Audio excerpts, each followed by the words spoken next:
नगरिया में होते हमर पगली, होते हमर पगली। कौने नगरिया में होते हमर पगली, कौने नगरिया में होते हमर पगली। मन बाहर बेचैन चैन दिल्ली के न खैर, मन व्याकुल बा व्याकुल बा।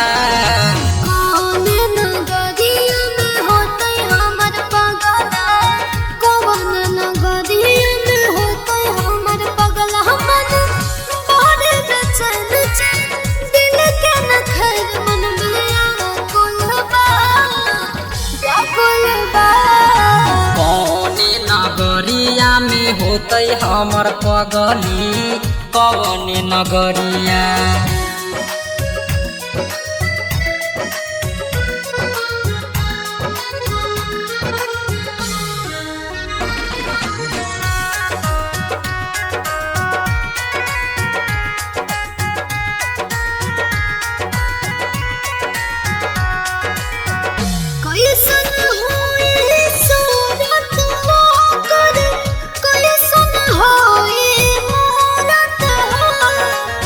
कैसन होई ओकर चाल ढाल, और कैसन होई ओकर बाल।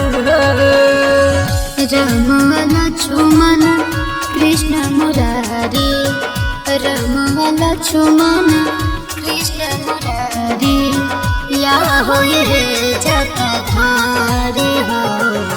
कौने नगरिया में होते हमर पगली, कौने नगरिया में होते हमर पगली। मन बाहर बेचैन चैन दिल्ली के न खैर, मन व्याकुल बा व्याकुल बा। कौने नगरिया में होते हमर पगला, कौन नगरिया।